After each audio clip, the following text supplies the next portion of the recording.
Waldo politics is now live streaming, just chatting. Belief is the problem. Making a Venn diagram.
Getting started soon. Toss any links to cool stories into the Discord. https://discord.gg/pnjetrits8I miss old bot's pronunciation.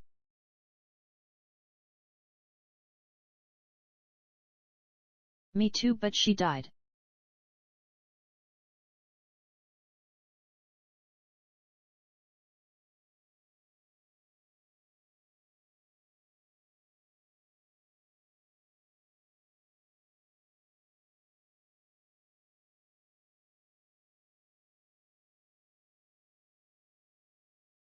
Venn 8.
Oh, hi. Hello. How you doing?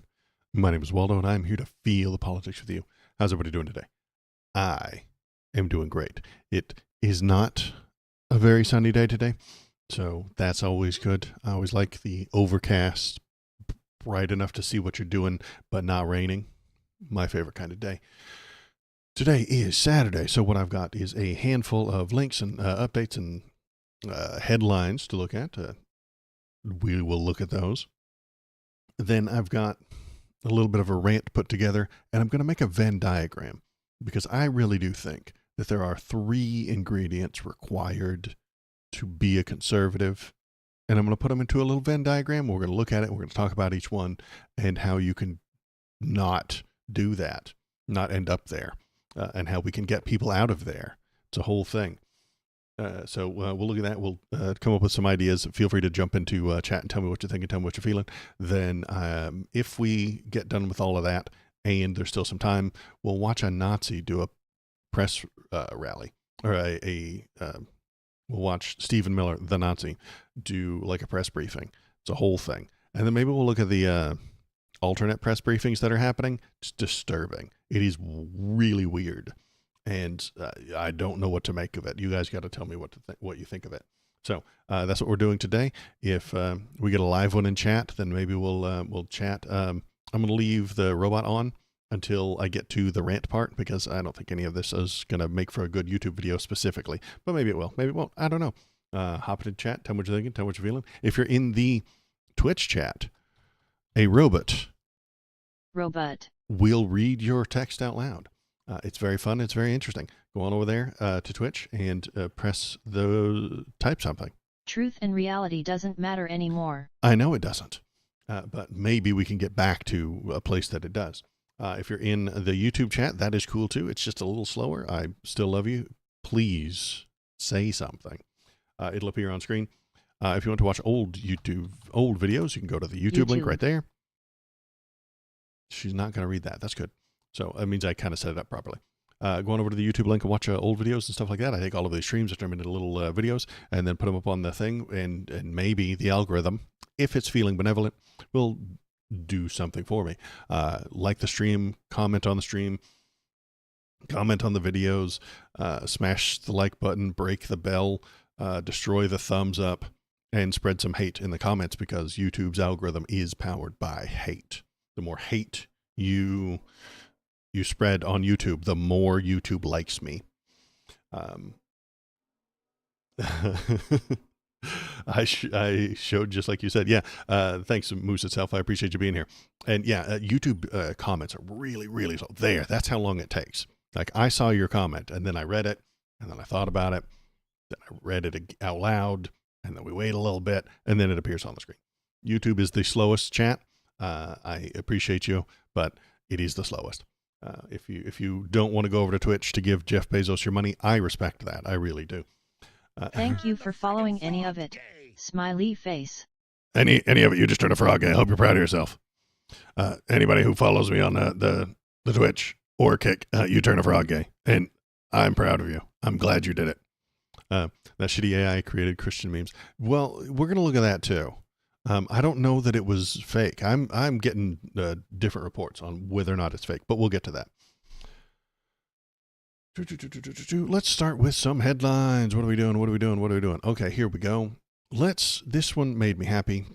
It's AOC. Let's turn off the game capture and turn on the window capture.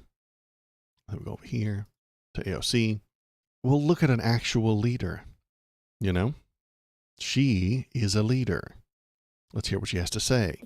And when we first did one of these seminars, Tom Homan, then acting director of ICE, said that he was going to threaten to refer me to DOJ because I'm using my free speech rights in order to advise people of their constitutionally guaranteed protections. And he may want to do it again today. And to that I say, come for me. You're going to have to come for me. What she's doing as a member of the legislative branch is telling people... Don't want to deflate any ego, but this is Moose itself. That delay was too much. I appreciate that. Thank you very much. Welcome to the Twitch chat. It is too much. Yeah, I agree. It is. That's why I think that's why the robot doesn't work over on the YouTube side as well. It just doesn't function properly. There's something different about the web code that makes it go slower. They are more careful on the YouTube chat. I think it's measuring for slurs. So now that you're on Twitch, Moose, you have more freedom to use slurs. Have fun with that, I suppose. So what is AOC talking about? With me here, you're gonna regret that robot voice. Boing boing. No, it's all right. It makes it lively. What is AOC talking about? AOC is talking about the time she explained as a member of the legislature what the laws were. The legislature makes laws. They pass laws. That's like their thing. And what she was doing was explaining those laws to immigrants. Tom Homan thinks that's a crime because he doesn't know what words mean, you see. Tom Homan, the border czar, which isn't a real position, it's just something they made up, and doesn't actually have any power or authority or isn't written into the Constitution at all. He doesn't know what words mean. It's a very common Republican conservative kind of thing. They don't know what the words mean. They've heard them. They can say due process. They can say illegal immigrant. They can say Constitution. They don't know what the words mean, however. And because they don't know what the words mean, the king makes the laws now. The king makes the laws now. I know that's new, however. Maybe that's not going to be true moving forward. Maybe it's not true now. We're not entirely sure. It could be bad. Hi, Souls. Thanks for coming. I appreciate you.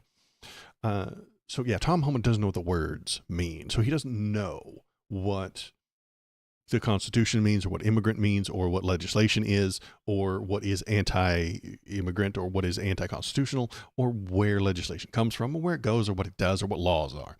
He just knows that he hates brown people. That's what Tom Homan knows. He knows he hates them. And if you talk to them, you're a bad guy, and you need to be arrested. If you explain the law to the people that he hates you. And he wants you to go to jail. That's what AOC did. She explained constitutional rights to the people that the constitutional rights applied to within her district as a legislative member of the legislative branch.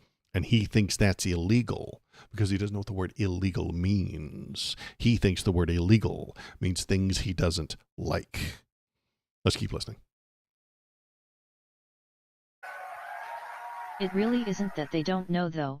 They are willfully misinterpreting. Some of them, any of it, I could see being true. But I really, in Donald Trump's case, I don't think he's willfully misinterpreting it. He doesn't know.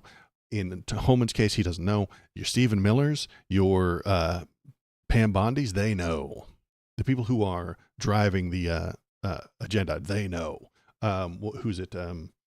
Steve Bannon, he knows what he's doing. This applies to Steve Bannon and Stephen Miller, the Nazi. This applies to him, but not to Trump, not to Homan, not to the majority of people who support them. They don't know what's going on. Mitch McConnell set the groundwork. He knew what he was doing. Mitch McConnell knew that he was lying. Mitch McConnell knew that if he just said the lies in a certain way, that people would appreciate it. He controlled the dummies. Yes. But a lot of the mediocre, the middle of the road people don't know that. The dumbs don't know that. So let's keep listening to her. What she got? Do I look like I care? Because the way that we guarantee in this moment, when people say, how do we protect against everything that's going on? How do we make sure that what can we do to prevent this erosion, all this stuff that's happening? We do it by exercising and using our constitutional rights. Our rights are use it or lose it. So we need to use it. And we need to challenge them. So don't let them intimidate you into thinking that you're doing something wrong by telling people what their actual legal constitutional rights are. There's nothing wrong about it, and there's nothing illegal about it. And if they want to make it illegal, they can come take me. That's how I feel about it. So that is leadership. That is explaining to people. That is being the example of what you want to happen. House Dems, the Democrats, are severely lacking leadership because they don't want to be leaders. They don't want to stand out. They don't want to stick out. They don't want to pave the way. They want to follow wherever the voters go. They want to follow the massive amount of people, whichever direction they go. Whichever way the wind blows, that's where Chuck Schumer wants to go. If the wind blows towards, hey, impeach Donald Trump now, Chuck Schumer will support it with words, no actions. He will write strongly worded letters about things he feels, but he's not going to do anything about it. And here we can see the lack of leadership with the Dems. Here we go. House Democratic leaders decline to back Trump impeachment push as members distance themselves. So some of them have suggested that Donald Trump is a criminal and ought to be impeached for the crimes that he has committed and the anti-constitutional things that he has done and all of the awful bribery and obvious grift and corruption that he is surrounded by. They don't want that. This is Hakeem Jeffries, who's wearing a flag pin with a dot on it, which used to be a conservative thing. I'm telling you, man, the Dems are moving to the right so that they can get more votes and more money. Schumer said he wrote a strong letter. I wanted to punch my screen. Absolutely. He's not doing anything. He doesn't want to do anything. And he, frankly, doesn't like you suggesting that he ought to be doing stuff. He resents you telling him to do stuff. Okay? He's not supposed to do stuff. He's supposed to sit at the top of the top of government and say stuff. He's supposed to look into a camera and tell you his feelings. He wants to be a live streamer. Being a congressional person should require action and votes and doing stuff. He doesn't want that. We're just supposed to vote Dem because Republicans exist. Right. And that is weak sauce. They're not leaders. They're followers. They point at all the things they don't like about Trump, and then they say, okay, you have to vote for us now. We're not going to do anything about it. We're just going to complain loudly. And that leads to a lack of leadership. It really does. Let's see. Democratic leaders in the House thus far treading carefully when it comes to calls to impeach President Donald Trump, declining to put their support behind the first effort to do so, officially put forth by the Tower Chamber in his second term. Asked about the impeachment resolution against the president introduced by Representative Sri Thanadar from Michigan this week, House Minority Leader Hakeem Jeffries of New York, the Wiener, on Thursday deferred, saying he has not spoken with the House Democratic colleague on the push, and until he does, there's nothing further for me to add. So he said nothing. They don't even talk tough. They don't act tough. They don't talk tough. They don't think tough. Stop asking me questions. Hakeem Jeffries really wants you to stop asking him shit. Stop asking him questions. Stop bringing up topics. Stop talking about politics with Hakeem Jeffries. He doesn't want to be a part of it. He does want to be in charge of the Democratic Party, but he doesn't want them to be political. He doesn't want them to do policy, to pass things, to vote for stuff. He doesn't want any of that shit. He just wants money for doing nothing, which I can almost respect as a worker myself. I dig that idea and how pleasant that feels. But we need somebody in charge, Hakeem. I need you to get the fuck out of the way. It came after the third-ranking House Democrat, Pete Aguilar of California, gave a more direct dismissal of the push, telling reporters on Tuesday that the impeachment is currently not an exercise that we're willing to undertake, and that is why you lose. Stop telling me to do my job. No, I'm not gonna do it, but stop asking. Exactly, Valor, exactly. They don't want to do their jobs. That means we should fire them and get rid of them and replace them with someone who does, like AOC, like Bernie. The four House Democratic co-sponsors of the impeachment resolution all removed their names this week. Donald Trump is bringing fascism, and the only thing to defeat him are wieners who don't want to put their names on impeachment bills. That's the problem. The Democrats don't want to do stuff. They don't want to do their job. They don't want to stand up. They don't want to stick out, because they're afraid that the fascist machine will murder them, will crush them, We need them to do something or get arrested trying to do it. They had a chance early on to make a huge splash when Dogecoins illegally blocked Congress people.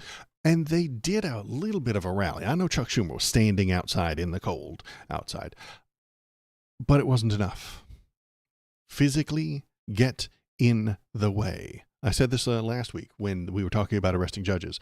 Every Democrat in the House and the Senate needs to be in the Oval Office physically, bodily, within the Oval Office. I know it doesn't fit 250 people. Stand in the hallways. Then maybe they'll get arrested. That would be doing something. The people, the normies would notice, and that would lead them to ask, why are the Democrats standing in the way? Why are they so blatantly, obviously, really against this idea? And then they would maybe pay attention. Asked about the impeachment resolution against the president this week. Hakeem Jeffries, we already read what Hakeem Jeffries said. Hakeem Jeffries very much against Donald Trump, very much calling him saying softly that the things he's doing are illegal, but he won't do anything to back it up. And that irritates me. That kills me. The fact that I don't get a choice in representation, you know? And then this is all the people who aren't doing things. But what happens? So some of the furthest left people have said impeach him. The people in the center left, the Dems, said, no, we're not going to do that. What is Donald Trump going to say about it? Is he going to say, okay, great, thanks for working with me, Dems. Thank you for coming together to stop this craziness? No. He's going to go all out, as he always does, and calls for Democrats to be removed over the impeachment moves. He wants them to be removed. President Donald Trump has suggested the Republican Congress should think about expelling 2 House Democrats from the legislature who are pushing a 3rd impeachment vote. Trump made the remark on his Truth Social website after Representative Sri Thanedar of Michigan introduced 7 articles of impeachment targeting Trump on Monday. The bid is being co-sponsored by Representative Jan Schakowsky of Illinois, Texas Democrat Representative Al Green, who is pretty cool, and also plans to launch an impeachment bid against the president. I want them to do it every single day. Every day. Impeachment every day. They did it to Obama. They brought hundreds and hundreds of impeachment articles against him. None of them worked. None of them got passed. But it made the people feel like he was a criminal. It was based on horseshit and nonsense, but it made their voters support them. Dems, this will make the people support you. It will make the people feel like you're doing stuff. Get on it. Lock up the entire system by calling for impeachment every time they have the floor. Absolutely. The Republicans did that during Obama, and it made them stronger. The Dems don't want to be stronger. They want to be Republican light. They want to complain about all the same things that the Republicans complain about and offer the same solutions, but with a slight twist. You know, they want to be Republicans plus a lime flavoring. You know, there's Bud Light and then there's Bud Light Lime. They don't want to be Bud Light. They want to be Bud Light Lime. You know, it's the same thing, but with a little hint of lime. That's what the Democrats want to be. They want to be Republican light. They want to be Republicans with a dash of sugar. And they won't say the bigoted words. They'll just say slightly less vitriolic language. That's all they want, because there's money in it. There's no money in being a leftist. There's no money in it. No corporation is going to pay for your campaign that is going to tax the corporation more. Not going to do that. None of them will. Bud Light sucks XD. Bud Light does suck, I know. But I'm in America, and that so I have to play to the Americans. But you're right.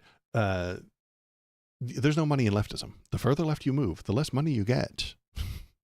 AOC gets money from the people because the people are supporting her, because she is a leader. If every single one of the Democrats was talking like her, that money would be spread out. You know what I mean? And it would be diluted and thinned, and she wouldn't get as much, and then all the other Democrats wouldn't get as much. The Dems get money from companies, from unions sometimes, And the unions have moved right as well because they love tariffs. The unions have supported Donald Trump because they want everything to be built in America because that increases their power. That increases their value. Maybe if we're lucky, tariffs could lead to an increase in unions, but Republicans hate unions. They cut union power. They cut union benefits. They cut union, they write laws to harm unions. So it's not going to work, man. Tariffs led by Republicans and union busting policies will ruin us. And we are about to see that in the next couple of months. I'm not an economist, and you can't trust any economist ever. But some of them are suggesting that we're going to get some big changes coming up in this month, in the month of May, as the economy starts to flounder and the actual tariffs start to hit. They haven't hit yet. The normies, the normal, regular, run-of-the-mill people who aren't watching political streamers, maniacs, I know, but they watch the Masked Singer on Tuesday night, and they watch the football, and then they watch fucking American Idol, and then they go to bed. You know, it's a thing. They're normies. They're grillers. They're not paying much attention. They think that the tariffs happened back in January. You know, they're like, okay, tariff thing, and then nothing has changed. It's May. Nothing has changed. So they don't know. Get your Temu orders in now, folks. No, it's too late. It's too late. Shinzento. Temu orders are already too late. The last few ships from China are coming over, and then they stopped. Like, the ships are still moving, but they're empty. Shit. Yep, too late. Anything you order today is going to have the tariffs on it. So the normies are going to notice, and they're going to be upset. Which leads me to the Amazon news. Amazon did something cool and awesome and then went back on it because they're wieners again. They were going to put the tariff amount, the import tax, on the receipts, which I think is a great idea. But then Donald Trump called Jeff Bezos and said, "Hey, you can't put the tax on there. You know, you didn't put inflation on the last one. Well, that the inflation was on there in the price of the item." Inflation isn't a specific tax. Inflation isn't a thing that the government puts in place and counts and charges people. A tariff is. A tariff is a rule imposed by the government. Inflation is a side effect of the entire economy. You can somewhat measure inflation, but it's very complicated. If they had put bidden inflation on the orders, it would have been change. Yeah, exactly. It would have been much smaller. And even then, it's damn near impossible to find out how much specifically that one item. If I go to Temu and I buy a Bulbasaur, right? Or an Ivysaur specifically. So if I buy Ivysaur from Temu, it's really difficult to determine how much inflation. It would have been really small. It would have been really hard to find. And you would have had to do a lot of complicated math to determine how much it cost, how much inflation, and inflation from when? 1987 or 1994 or 2014? Where do you start that inflation tracker? Complicated, difficult. But if you have a tariff, you can specifically know exactly how much the tariff was on Ivysaur. You could know. And so that's easy to put on there because it's a flat percentage that the White House put into the law, into the rules. This is the import tax. Exactly. I missed most of that for an ad, but I think I got the gist XD. I'm sorry you missed that for an ad. You live in a capitalist hellscape. And the only thing that can make that capitalist hellscape slightly more slightly more bearable is to spend money and become a subscriber. I don't like that. I'm sorry. If you subscribe on the Twitch, you don't get the ads. It's fucking everything is a capitalist hellscape. Yay, I'm a consumer piggy. Exactly. Now you're a consumer pig. Well done. So yeah, the Ivysaur tariff is exact. We know exactly how much it is. We would know percentage of the better a pig than a fascist. And we would know how much it costs, and then we could put it on the receipt, and you could see it and know that this is how much Donald Trump is costing you to import Ivysaur. That would be awesome.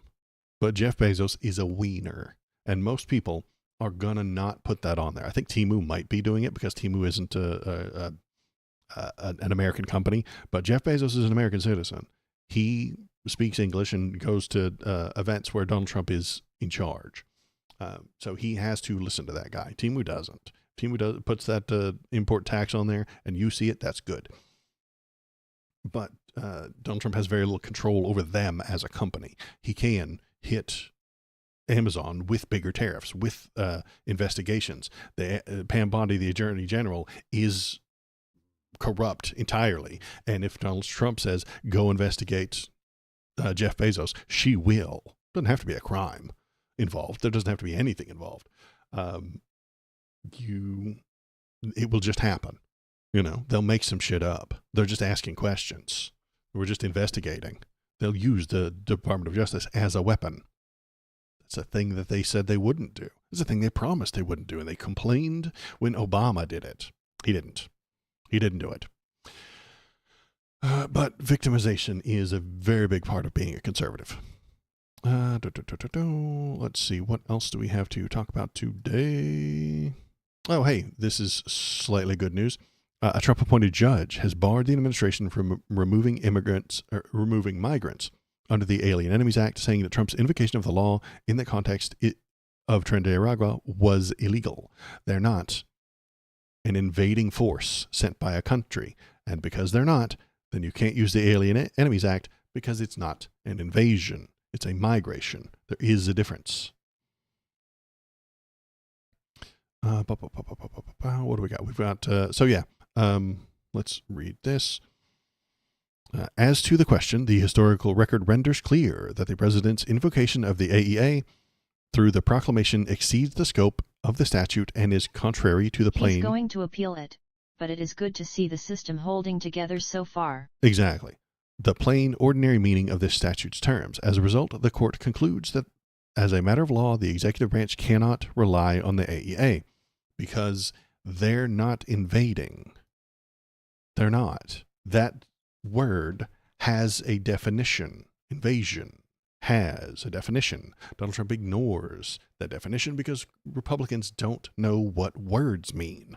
And if they do, they lie to you about it. Stephen Miller, we discussed this at the very beginning of the stream. Stephen Miller knows what the words definitions are. He simply doesn't like them. So he will change them. He will lie to you about them, and they will lie to a judge about what an invasion actually is. They will twist the words, the definitions to get what they want. They will say that Tren de Aragua is invading. It's not true. They use words. So it's that stupid thing about the anti-Semites. They will use words. They will play with words so that they can get what they want. And they will change the definitions often. And then they will ignore those definitions whenever they need to.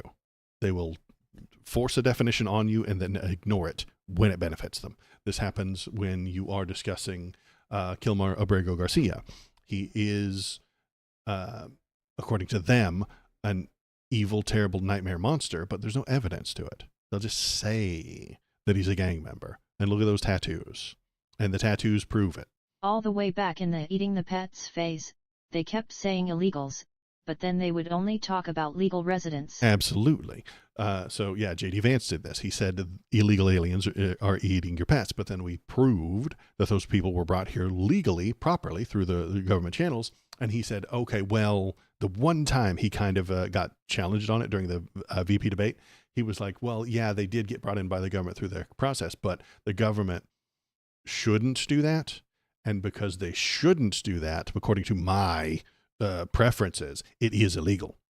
And you're like, no, dude, the law doesn't change after the fact because you feel like it shouldn't be legal. That's insane. Cheap viewers on streamboo.com, remove the space, at MOG4812. Oh my goodness. That's so much fun. Afraid moisture. Let's ban you real quick. Because it makes me feel good. You know, I love banning bots. If I can remember how.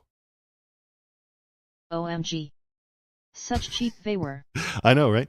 Such cheap viewers. But I banned him on it. Too bad. Sorry, guy. I banned him, but that makes me feel good. I feel strong and powerful when I ban people. It makes me feel good. So I don't mind him coming by and doing that. It makes me feel strong. What were we talking about? We were talking about, the Nicaragua is not an invasion. They'll use the words any way they want. They will bend the language to get the things that they want. Much strong. Very well. That's right. Then what else do we have in the news today? What do we got? Let's look at, good. Blatant corruption. A company boasts about spending up to $20 million on Trump crypto coin to buy influence. I'm going to say something that usually gets me into trouble and usually has people yelling at me, depending on who they are. Crypto is a scam. Crypto coins, all of them, are a scam. Now, this is difficult because a lot of people will hit me with a meme of, okay, well, if they're not real, give me 100 of them. I didn't say they're not real. I didn't say they're worthless. I said they're a scam. All cryptocurrency is a scam. Top to bottom, all of them. Bitcoin, Litecoin, Dogecoin, all scams. The Trump coin, a scam. The Smelania coin, a scam for giving people money.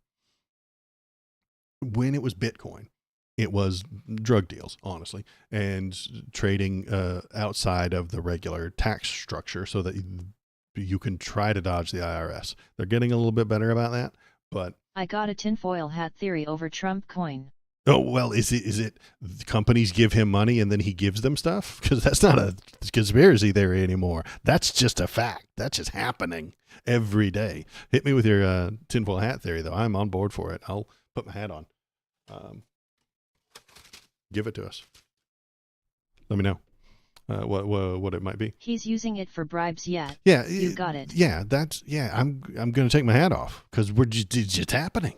It's not a conspiracy theory. That's just normal everyday business now. This is the American economy now. Our economy XD. is just grift from top to bottom. There are only 3 careers left for Americans. Live streamer, which I'm doing, crypto shill, which I don't want to do, and OnlyFans model, which I can't do. Those are the only 3 career paths that any young American can take these days. That's all there is. This company is using its money to buy crypto. Yeah, grifter economy. The whole thing, top to bottom, is using its money to buy crypto to make Donald Trump feel better about them and then give them things with the government power he has, or not use the government power to harm them. This is a protection racket. If you want the government not to harm you, you have to give Donald Trump a bunch of money through his Bitcoin, through his crypto. If you don't do that, he'll come in and break your stuff. He'll put laws against you. He'll have the DOJ attack you. He'll have ICE agents hassle your workers if you don't give him money. That's the entire American economy now. Jeff Bezos knows it. That's why he's bending over backward to make Trump happy. That's why this guy is doing it, giving Trump money in crypto. The arrangement puts money in Trump's pocket in return for the opportunity to change policy, exactly the sort of pay-to-play scheme critics warned about. Give him money, and he will change policy to benefit you or not use policy to harm you. This is the country we live in now. This is the economy we're a part of. There's no soft pedaling it. This isn't twistable by the media. This is what's happening. This is where we live now. Grifter economy. And there's nothing we can do about it. I mean, we can shut everything down and we can protest, and maybe people like AOC will talk some sense into some people. It's just another day for Donald Trump, and that an international freight company is paying a $20 million tribute toward the Trump family fortune after openly wishing it will lead to administration tariff relief. They don't want the tariffs, so they gave him $20 million.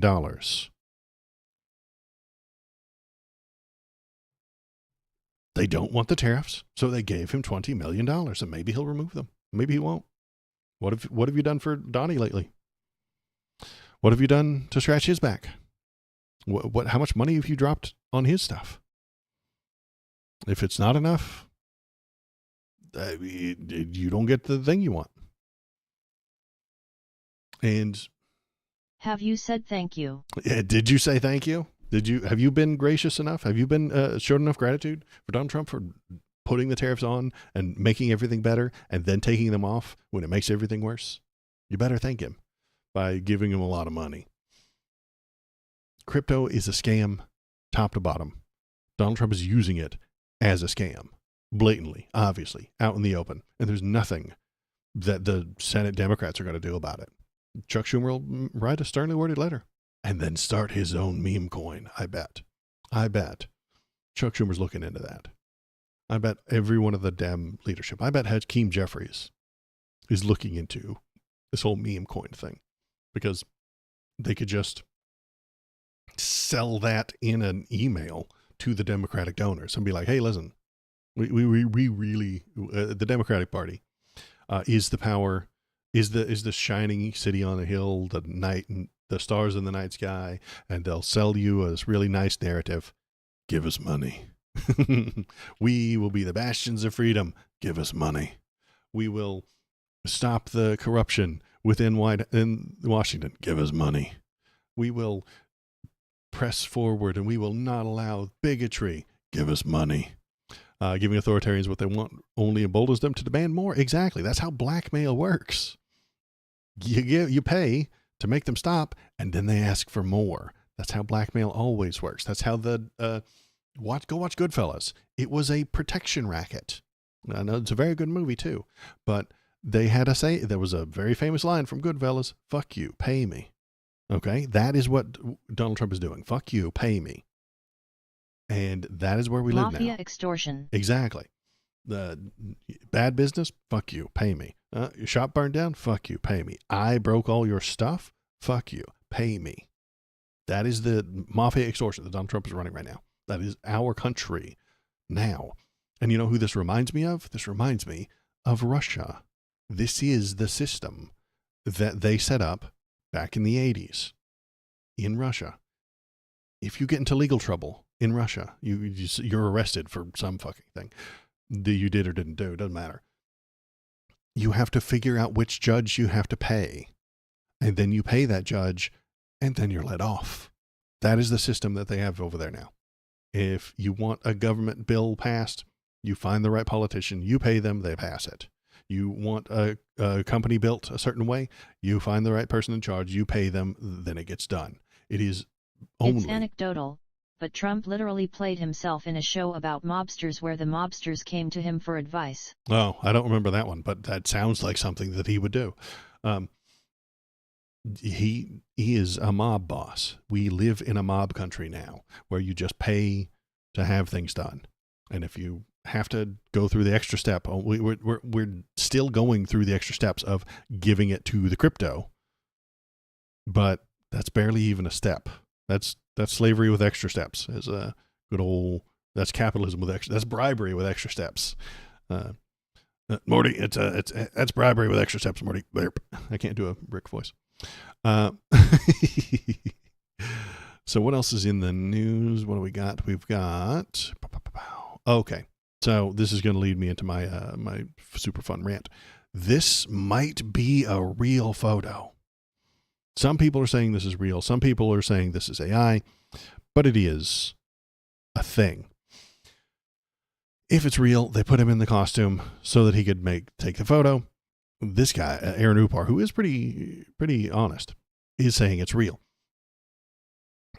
It's a real tweet from Donald Trump, but is it an actual costume that he put on, or did we put it into the AI machine and get it?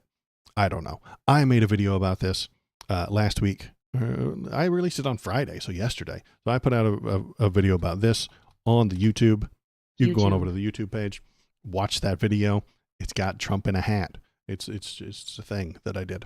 And I, unironically, not joking, not kidding, not messing around, want Donald Trump to be the Pope. I want him for Pope. And I want you to go watch the video, but the TLDR, too long didn't watch, it's only 8 minutes, you can do it, I believe in you, is that the Pope doesn't control the military, the Pope doesn't control the nukes, and the Pope doesn't write executive orders.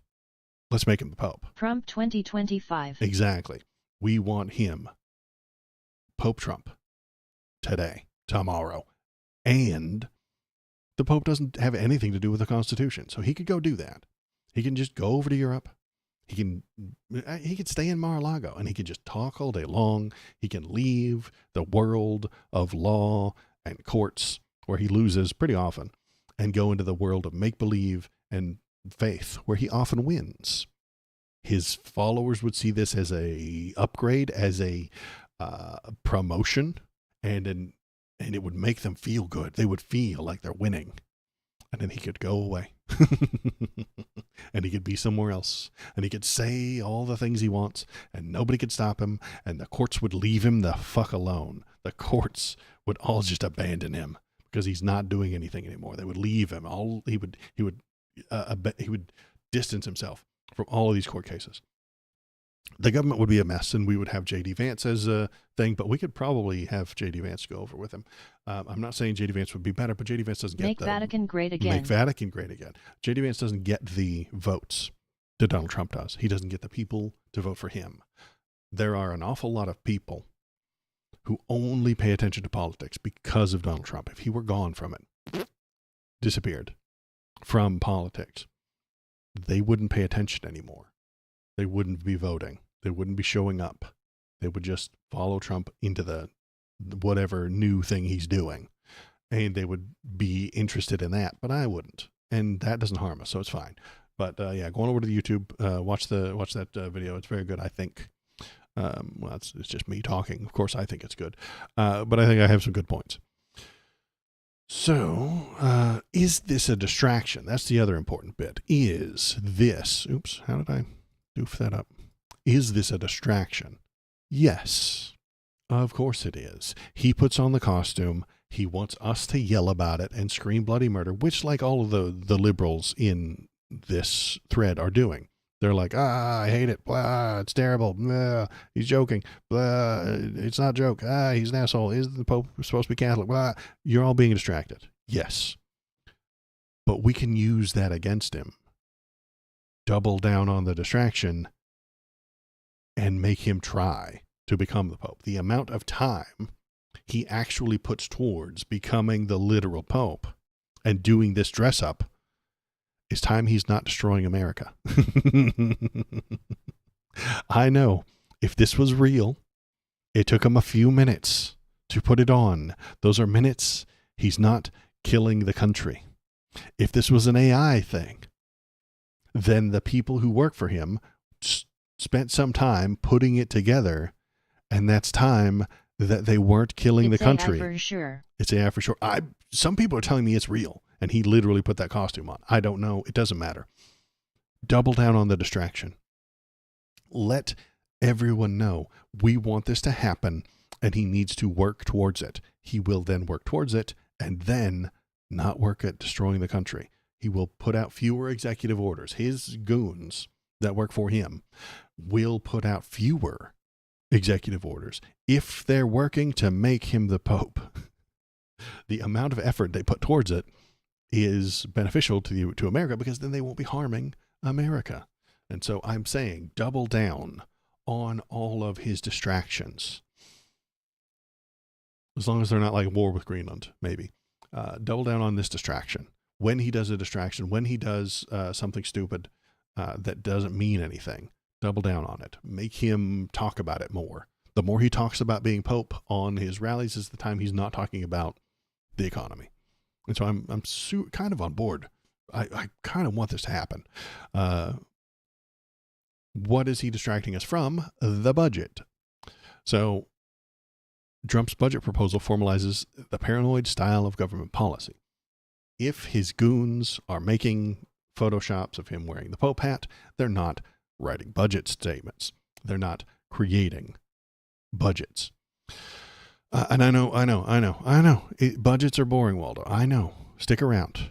This is good. And then we're going to make a Venn diagram. And we're going to have some fun. Don't run away. Don't abandon me because I said the word budget. I hear you. I recognize that you're dozing off now. I get it. I have a very silky, distinguished, sensual voice that could put you to sleep if I start to talk about budgets. I recognize that. Let's talk about the budget, though. Stick with me. If you're wonky enough to be reading this blog, you have probably heard. I was hoping for an Excel sheet. Well, there's some charts and look, there's some graphs. Look. There's some graphs. I don't want you to doze off. If you're wonky enough to be reading this blog, you have probably heard the expression, a budget is a moral document. Budgets are not just pages and numbers. They also have statements of values. It's in one of those insights once learned that seems indisputable and never forgotten. It forces us to ask, what values does this document represent? A budget is a moral document. It is a fine lens to consider Trump's budget proposal to Congress or to whatever the Republican-controlled Congress will come up with, which in its broad outlines is likely to be a large wealth transfer from the more vulnerable to the more wealthy. Money moving up. Sensual voice. Sensual voice. Sensual. Look right into the camera. Sensual voice. So we're moving money from the poor to the rich, obviously. HHNNNNN. See also this useful graph from Bobby Krogan about how historical budget data, Trump proposal, average. So we're moving down. We're going down. So a budget is a moral document, is a good framework. A budget, but I want to offer a different way to characterize Trump's budget proposal. A budget is a propaganda document. Trump's budget isn't just his morals. It's propaganda because it's filled with nonsense, lies, and horseshit. I'm dorky enough to actually read, skim, budgets, but they've never seen anything like Trump's, which has converted the president's budget proposal into a form of propaganda. By propaganda, I mean inflammatory and factually misleading claims are made to generate an emotional response. Inside the budget, he's filled it with lies and emotions. Republicans, conservatives are the emotional party. They always have been. Old Ben Shapiro, his catchphrase was facts don't care about your feelings. He's the one about the feelings. Donald Trump is the one who's based on feelings, not facts.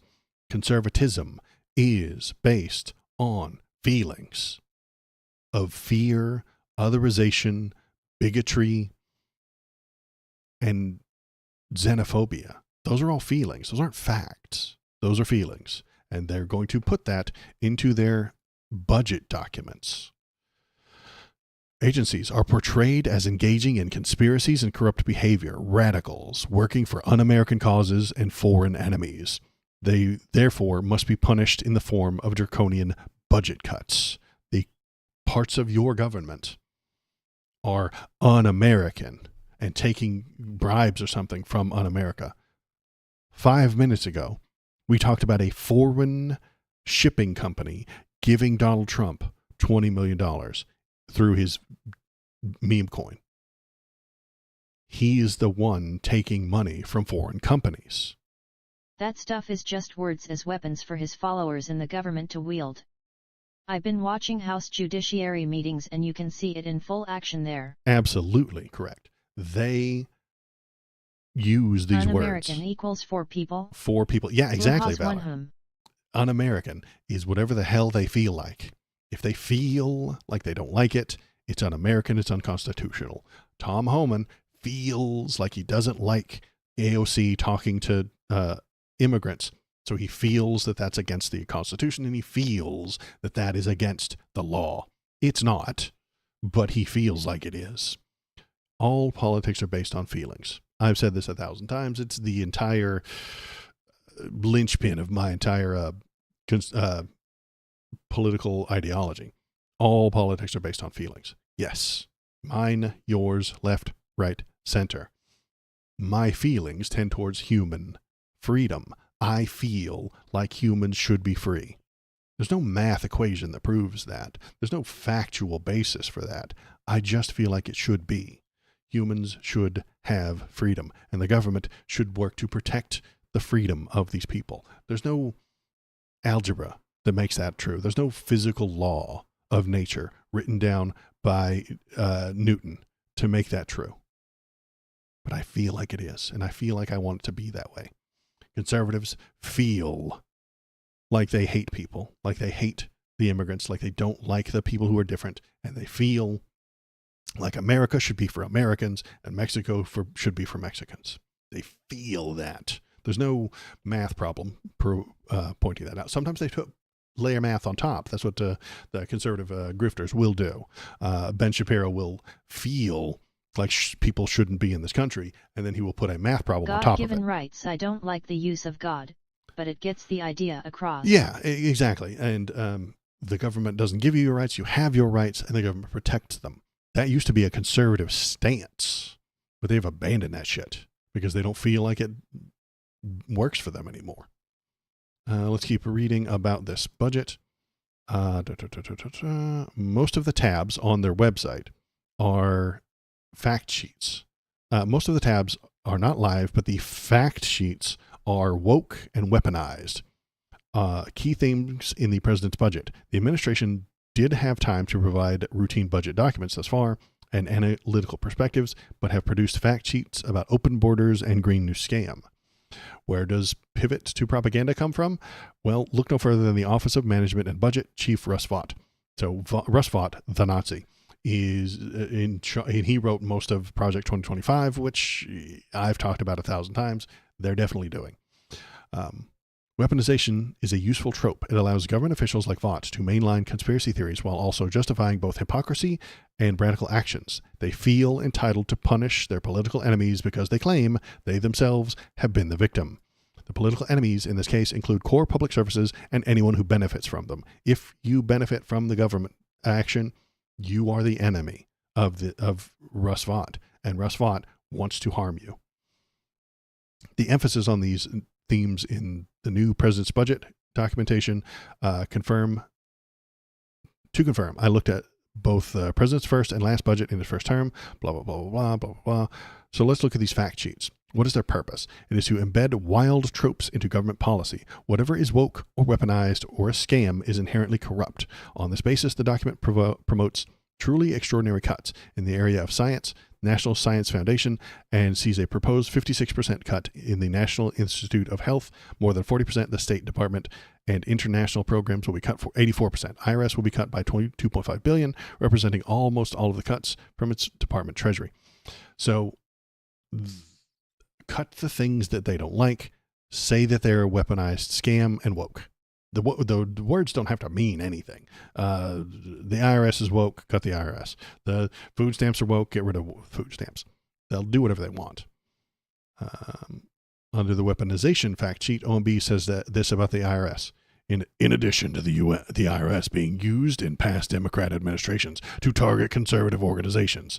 Victimization, it's not true, never happened. The IRS has built up a force of 19,000 new employees. The president's budget restores IRS to neutral arbiter that will no longer use weaponized enforcement and overzealous rules against the American people. The budget proposes to use spending reform to disempower the targeted harassment of conservatives by the IRS. They will, however, target Harvard, because Harvard is the enemy, you see. I just want to point out this document was published the same day that the president promised to break the law by using the IRS to remove the tax status of a private organization he is fighting with. In other words, Trump is openly doing exactly what his budget accused others of doing and what he pledged not to do. The budget says no more harassment of conservatives, but yes to the harassment of anybody else. They're weaponizing it against the people they don't like. And yeah, USAID was doing wokeness, so they have to be gone. And I think down here at the bottom, we get the interesting bit, the kind of the summary. The fact sheets read more like talking points for Fox News than a budget document. They are core parts of the president's very skinny budget. They are themselves incredibly short, just 1 to 3 pages each.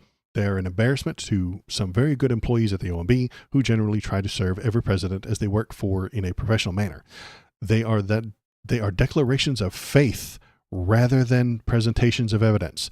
Faith, not facts. Feelings, not facts.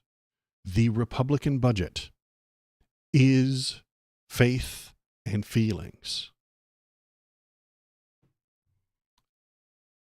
Our country can't survive on faith and feelings. We actually have to do real world factual things. But the Republicans aren't the party of real, actual, reality, factual things. I think I heard Hassan call it vibes-based policy. Vibes-based policy, absolutely correct. That is a good way to describe it as well. Feelings, not facts. And that leads me into today's rant, today's complaint. Check out Waldo's videos. https://www.youtube.com/@waldospoliticalstream/videos. Thank you, robot. Let's open the volume mixer. That's what we do. And then we're going to go over here. And then we're going to press a button. And that button has turned off the robot. The robot's gone. Any of it, I appreciate you. Thank you for being here. I've turned your voice off for the moment because I'm going to make a YouTube video. Live YouTube video making right here. So, you've been silenced. I am destroying your First Amendment rights because of the things that you said. We're going to turn this into a YouTube video, and I don't want to have to edit them all out. So that leads me into today's rant, which is here. Let's look at this horrible story. The Supreme Court is about to let religion ruin public education. 2 recent cases suggest that the era of secular schools is coming to an end. In modern America, religious education is offered in private schools or in a homeschooling setting. Public education, by contrast, is secular because the government is not in the business of sponsoring religious indoctrination. But in 2 cases in the Supreme Court heard over the last couple of weeks, the justices appear to ready to throw out public education as we know it and usher in a new era where tax dollars flow to religious schools and religion can dictate what is taught in public classrooms. When the decision came down, public education may change forever. On Tuesday, the justices heard arguments in Oklahoma-wide charter school board versus Drummond, a case over whether Oklahoma must fund religious charter schools that carries out religious instruction and host religious activities, including Mass. Rather than consider this an affront to the separation of church and state, 4 Republican-appointed justices appeared outraged at the idea that the state would fund a charter school focused on language, immersion, or the arts, but not one focused on religious instruction. To the right-wing justices, 2 Republican conservative people, language immersion is a belief system.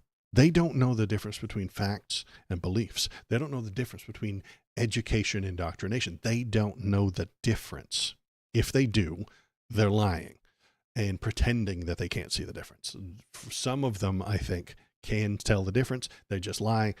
Brett Kavanaugh doesn't know the difference. He cannot tell the difference between language immersion in a school and Bible reading. He doesn't know the difference. He thinks they're the same. They're both belief structures to him. They're both things that you could believe in because he doesn't know what the word believe means. Without ever acknowledging the First Amendment's establishment clause. Okay, so here's what Brett Kavanaugh said. All the religious school is doing is don't exclude us on account of our religion. That's exactly why they need to be excluded. Brett, listen. They're not educating people. They're teaching them a religion, which isn't education. So they shouldn't be in the education department getting money from the education money. If you go and apply to be a charter school and you're an environmental studies school, environmental studies to him is a belief. It's not. It's a science. He doesn't know what the word belief means. He thinks everything is a belief. The periodic table, that's just like what you believe, man. There's no difference between the periodic table and Noah's Ark. They're both beliefs in his broken, poisoned, conservative brain. The periodic table is a belief. Newton's laws of thermodynamics are beliefs. And if you teach it to somebody, you're just teaching them your belief structure. The cosmology of the sun, the earth going around the sun, and how fast it moves and all that stuff like that, that's a belief structure to him. And you can choose not to believe it. And it shouldn't be any different than teaching you Noah's Ark in second grade.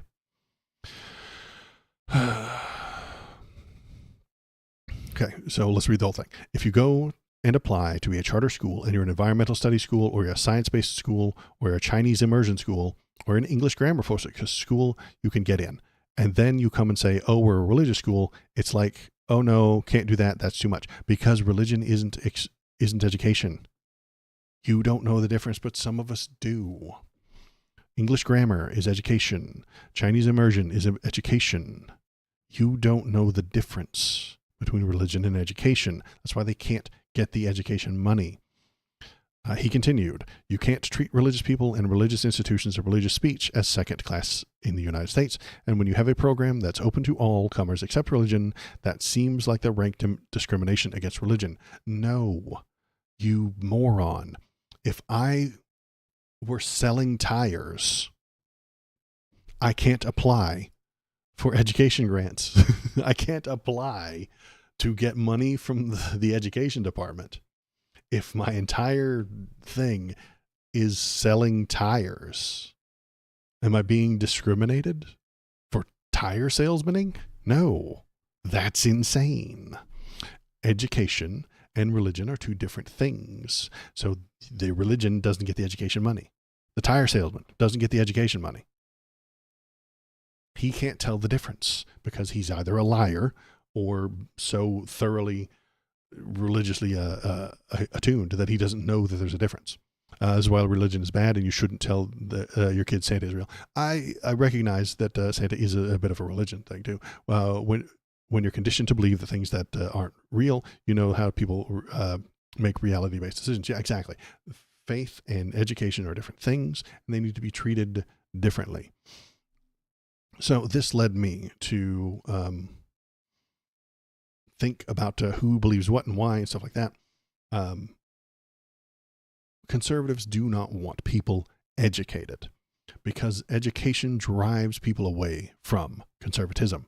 Conservatism itself is the product of many different beliefs, many different belief structures leaning against each other to stand taller, to prop themselves up higher than they could on their own. And the three big ones, I'm suggesting, there are tiny ones, but the three big ones, religion, bigotry, and a longing for the past. Those are the three big ones that you have to be a conservative. There are smaller belief structures like conspiracism and 9/11 conspiracism and vaccine denialism and stuff like that, but you don't have to have those to be a conservative. You can be a conservative without the smaller ones. So those are the big three that are required. So that makes me want to create a Venn diagram. So that's what we're going to do. We're going to make a little Venn diagram. Here we go. Bam. Venn diagrams. Can you guys see that? Yeah. It's on the screen. Wow. Okay. Conservatism is created from these three things. So we're going to call this one religion. And within it, you have all of the religions, really. And if you really stretch this one, you could put the conspiracy theories under here, because those are a type of religion as well. Conspiracy theories. They kind of belong under this one. Theories. I know it's spelled wrong. THEO. RIES. Okay. No. I want religion to be bigger. Can I add more stuff in here? Let's take that out. I want it to be small. I want the word religion to be big. Okay, we're going to call this religion. Religion. Okay, so there's the big one. Okay, there's the first one. This one is, we're going to leave that blank. We're going to call this one bigotry. Bigotry. Now, you can, in fact, have a religion by itself without bigotry. You can. It's very rare, because I think that the very first thing every religion does is discriminate. And this is the very first thing any religion does is discrimination. We believe this, and you don't. Or they believe that and we believe something else. The very first thing any religion does is discrimination. And it might not even be hateful discrimination. I can discriminate an apple from a banana. And if I showed you a picture of one, you could discriminate which ones are apples and which ones are bananas. You can tell the difference between them. And so I can say it without even being hateful. That maybe they're not even hateful about it. They're saying, hey, we used to be Catholics, but now we think something different. They're discriminating themselves from the previous Catholics. Us versus them basically at work that way. Yes, exactly. The very first thing any religion does is set up an us versus them dynamic. And it might not even be us versus them. It might be they over there and us over here. So discrimination is the first thing that any religion does. So that can often lead to a bigotry. But the bigotry, I think, is more likely to be not only racial bigotry, but something along the lines of you're different and so we don't like you. Hang on. I've got some puppy dogs to wrestle.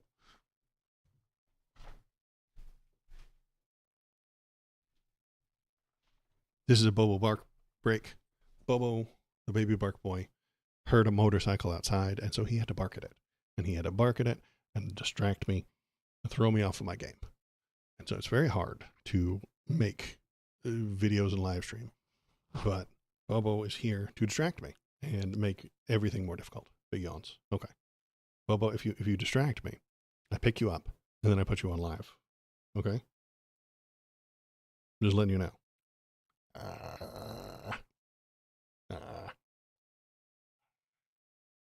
Okay.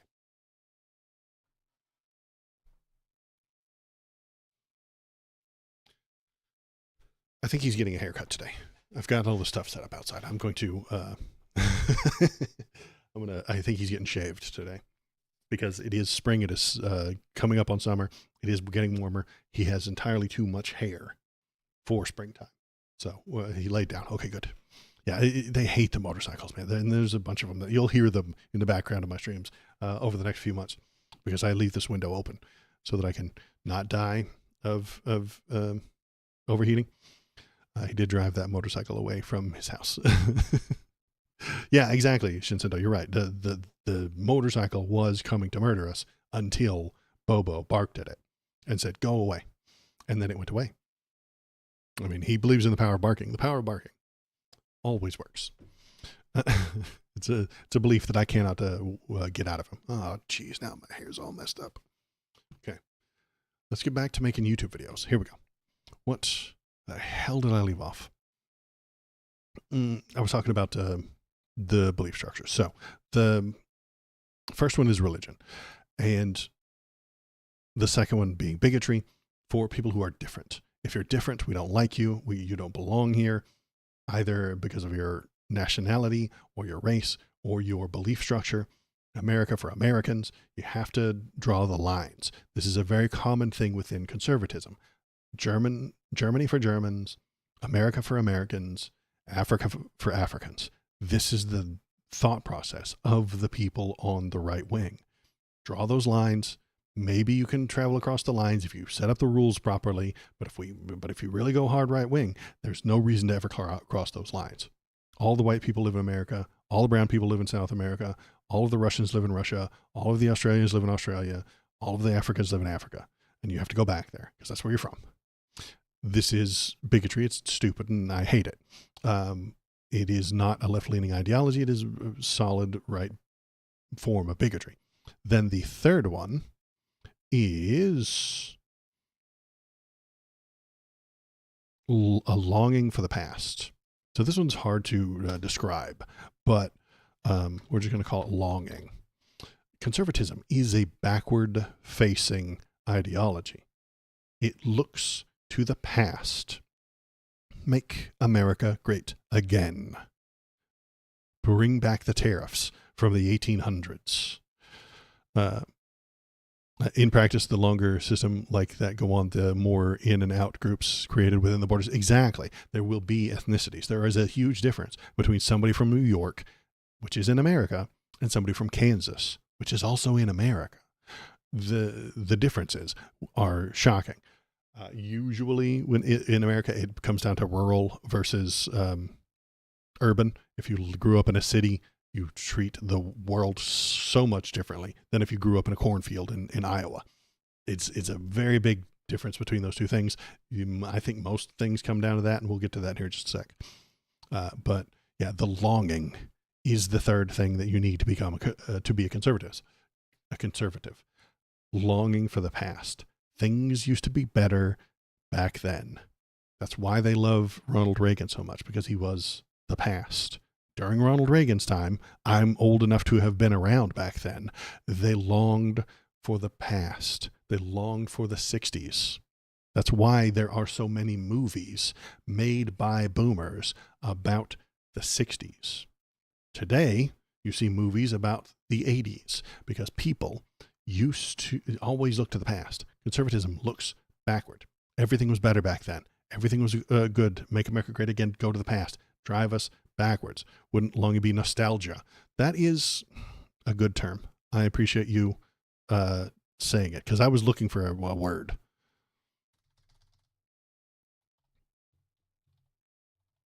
I couldn't come up with a word. Nostalgia is a good word that describes the whole thing. And what are you nostalgic for? The past. The conservatives today see Leave It to Beaver, the TV show, and they think that's how life was. It wasn't. That's a fictional television show. But they think that's how the world was. They think that's how it operated, because they either weren't there or they have distorted memories of how good things were in the past. Those are the three things you need to be a conservative. And you can actually, I can fill in the 1, 2, and the 3 as well, because you can say, if you are religious and nostalgic, what are you? You are, I would say, a zealot or a fundamentalist. You're a fundy religious person. You're a religious fundamentalist. Religion is good, and it was better in the past. Go backward. The Hasidic Jews in New York, hard on religion, hard on nostalgia. They're fundamentalists. Okay? Does that make them conservative? Maybe not, because they don't have the bigotry, you see. So I think that is actually a good analogy. If you have the bigotry and the nostalgia, but without the religion, I think you are, I'm going to say it, it might make people mad, but you're a griller. You don't like wokeism. You're anti-woke, which is pro-bigotry, by the way. If you're anti-woke, you're pro-bigotry. That's all there is to it. They don't like the woke. They don't like the blue hair. They don't like the people getting nutty. They don't like seeing the trans people on TV. They don't know why it's such a big deal. And they have nostalgia for the past. You are a griller, and you want to just be left alone, generally. Leave us alone. Stop pushing the gay agenda down our throats. But it's not about religion. It's just about not liking the people that are telling you things. You're complaining about your kid who went to college, and you want things to be back the way they used to be. Now, if you're religious and a bigot, you would, what would we call you? We would say that you are, actually, no, I'm going to change this. I'm changing my mind. This is libertarian. This is libertarians. And this is grillers. I'm moving it over, because the libertarians have nostalgia and bigotry. They want the country to go back to the way it was. They want the politics to be back in the way it was. They want to segregate people. You're libertarian, but you're not super religious. So if you are nostalgic and bigotry and on the right, you're a libertarian, but not so overly religious. The religious are the people who they're the Methodists who show up to church every Sunday, and they have that bigotry, but they don't have the nostalgia, maybe. They just want to be left alone the way they are.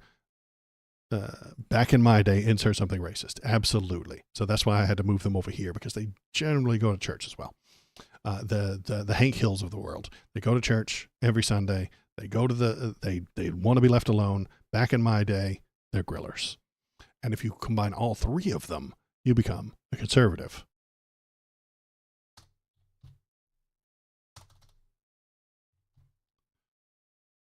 So if you have the religion, you have the bigotry, you have the nostalgia, you have all of that together, you become a conservative. And this, I think, is correct. This is just the way that I look at it. Now, what has that got to do with what we were talking about? Well, education can fix all of these. It really can. Education defeats all three of these belief structures. If you become educated about cosmology, the creation of the universe, and the complex physics involved, you will stop believing in the biblical version of creationism. If you learn biology, you will smack face first into evolution theories, which will make a very strong case against Noah's Ark. If Noah's Ark didn't happen the way that the Bible says, what else could it be exaggerating about? What other things could it be inventing from human imagination that aren't true? I've said it before, but the Bible is a fictional book of fables intended to make primitive people less savage and become more moral. Just like Aesop's fables. You remember some of Aesop's fables, the tortoise versus the hare? Did a tortoise literally speak to a hare and coordinate a foot race? Did they do that? Did the tortoise and the hare communicate with each other and then set up a start line and a finish line and then advertise it to all of the other woodland creatures to come and watch? No, they didn't do that. It didn't literally happen. But can it still teach you a lesson? Yes, it can. Reading that, comprehending it, and telling it to your children can teach you about hard work and the dangers of procrastination.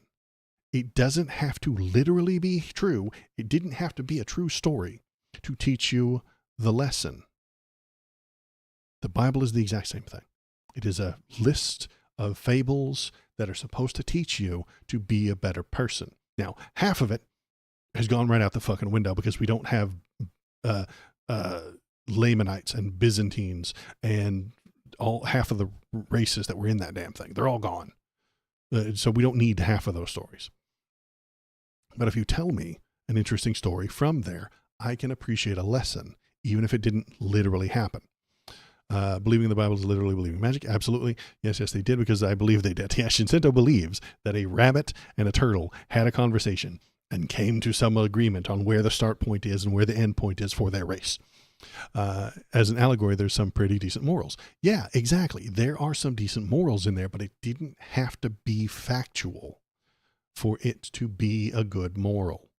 You can watch a TV show that is fictional and it will teach you a moral. Did the TV show actually happen? No, it was fiction. It had a rabbit and a tortoise talking to each other. There was there's another one about a grasshopper and an ant that is pretty much the same thing. The grasshopper slacks off and goofs around all day, and the ant does the extra work and puts the things back, and then he survives the winter, and then the grasshopper starves to death. That didn't have to actually happen for you to appreciate the message. So that is, but because they're religious, as we discussed a moment ago, they have to make it true. If it's not true, it's not valuable to them. They're goofy. We can educate them out of this. Educating them about this process will make that whole circle right there disappear. Then at worst, you're either a griller or a libertarian. Actually, you're a libertarian at that point. You're all nostalgia, all bigotry, and all libertarian. So if you take out that circle, the world becomes a better place. If you teach people not to be overly religious, everything gets better, and the conservatives lose power, which is why the Supreme Court is pushing for religion to teach people things. If you traveled the world, so let's get rid of the bigotry bubble. If you traveled the world and explored and met new people, you will lose some of your bigotry. This happens often when kids go to college outside of their tiny hometown. They see that the world is larger than where they were born. They meet new and interesting people and have sex with them. It also happens if you grow up in a city. If you grow up in a city, you meet people who aren't exactly like you, and this makes you slightly less bigotry, slightly less racist. You might recognize that there are differences, but you won't be afraid and ignorant of the different people that live in the world. Travel kills ignorance. That's it's one of those often requoted Mark Twain quotes that travel is the cure for ignorance. And I think it's right, whether he said it or not, or whether or not I'm butchering the saying, but travel cures ignorance. Bigotry is ignorance. And I've got a wild theory on how we could kind of make that happen, but it's a different subject entirely. We're going to stick to this Venn diagram. So if we educate people and have them travel around a little bit, which is an education in itself, the bigotry goes away. Conservatives don't want that. Don't tease us. Well, I've talked about it 1,000 times before, but I can hit it up later. Any of it. It's my wild plan for a type of not quite Peace Corps, but something along the lines of American Peace Corps, only on steroids. So if you travel, you meet new people, you become less bigoted. Conservatives don't like that. They hate the idea of people going to college outside of their state. They hate the idea of going to college at all and they hate big cities because college destroys bigotry. That's why they hate college. That's why they want the religious to be in charge of education. They hate education. They do not want people to become educated. And then for the third one, nostalgia, obviously. If you learn the history, if you learn what actually happened in this country, you will stop being nostalgic for it. The more you learn about history, the less you'll want to be there. You will recognize that we have moved forward and we are in a better place today than we were 20 years ago. Except for the capitalism part and the rampant commodification of literally everything. That's a thing that we could fix. And hopefully in the future, we would be better at it. The nostalgia will be cured. If we fix the capitalist problems that we've got right now, we could be in a future where the conservatives of tomorrow would be nostalgic for the capitalist hellscape that we have today. It's crazy, but they might. Anyway, well, I'm getting off topic. Nostalgia is a backward-facing ideology. It is thinking that things were better back in the past, and we can educate people out of that. If you educate them and say, hey, well, Leave It to Beaver was just fiction. Here's all the people that were harmed during that time. Here's all the people who didn't have civil rights during that time. Here's all the people who couldn't vote because of the patriarchy, because of the system that held them down. Here's how redlining used to work. You'll recognize that we're better today and drop your nostalgia. And if that happens, there's no more conservatives. This is why the Supreme Court is coming out saying that they need to allow religion in schools so that those three things will get pushed by the religious schools. They'll push the religion, they'll push the bigotry, they'll push the nostalgia. And because of that, that will create more conservatives. And if they create all those conservatives, then they'll vote and they get to stay in power, they get to be in charge, and they get to push their will onto the people who it's harming. And that's sad and bad, and I hate it. So yeah, that is my rant for today. Politics USA is now following. You just turned a frog gay. This has incredibly long, endless commercials. This sucks. I apologize, Politics USA. You live in a capitalist hellscape. Okay? I literally can't make those commercials go away. You can if you give Twitch money. You live in a capitalist hellscape. I'm sorry. I think they're only 30 to 60 seconds long anyway. Also, if you go to YouTube, you can watch all of this without the commercials, or I think it pauses and then plays the commercial and then goes, but you live in a capitalist hellscape. I live in a capitalist hellscape. I'm not happy about it. I push for socialism on a daily basis. Talk to Twitch about the shitty gambling apps. Yeah, exactly. But yeah, the YouTube links pause and then play a commercial and then continue later, if I remember correctly. And the live stream on YouTube doesn't have the live commercials. I don't think there are live commercials on YouTube. I don't think there are. That's the YouTube link right there. Waldo's Politics Stream /videos. If you go to the live tab, you can do that there, and you can become a subscriber over on YouTube too. And that's very nice. It makes the channel better. I'm getting close to 300 subscribers. I'm getting pretty close. And at 1,000, I become monetized again. More capitalist hellscape. I am not being paid for any of this at the moment. I'm just doing it because it's fun. So let me think. Yeah, that is the rant for today. Thanks for coming. Thanks for talking about it. Thank you for the follow, Moose itself. There you go. Back. Politics USA. All right. You guys, we're popping off today. I appreciate it. So it'd be nice to make some cheddar. Yeah, you're right. Any of it, you're right. And it would be pleasant because then I would buy a better headset and some new lights and all that shit. What was I talking about earlier that I teased you with? I teased you with the plan I had for like an AmeriCorps, Peace Corps kind of idea. I've talked about this in the past, but there is, I think, an idea that we could, we need the kids to travel. We need to do what the kids do when they go to college, but not everybody can go to college. I don't want everybody to go to college. College is itself a kind of money-making scheme. It is a bit of a scam. So what I would want is on your 18th birthday, as soon as you're done with high school, you can sign up for a similar to the military, but not quite the military, way less strict than the military. You sign up for the AmeriCorps, the Waldo Corps. They get all your information. It's an entire enlistment process. They tell you where you're going to go. They ship you, they pay for you to go to somewhere else, a different state, not your hometown, not your home state. You go somewhere else and you work for the Army Corps of Engineers, building roads, building pipes. The very first project the Army Corps of Engineers will take on with these people, these 18-year-olds that show up, is replacing the lead pipes in Flint, Michigan. You go there. The Army Corps of Engineers tells you what to do. You carry the shit. You carry the bags. You help them learn how to do stuff. You learn stuff. You learn how to do work, and it helps the American people. And we pay these 18-year-olds. We pay them. A small amount is not much.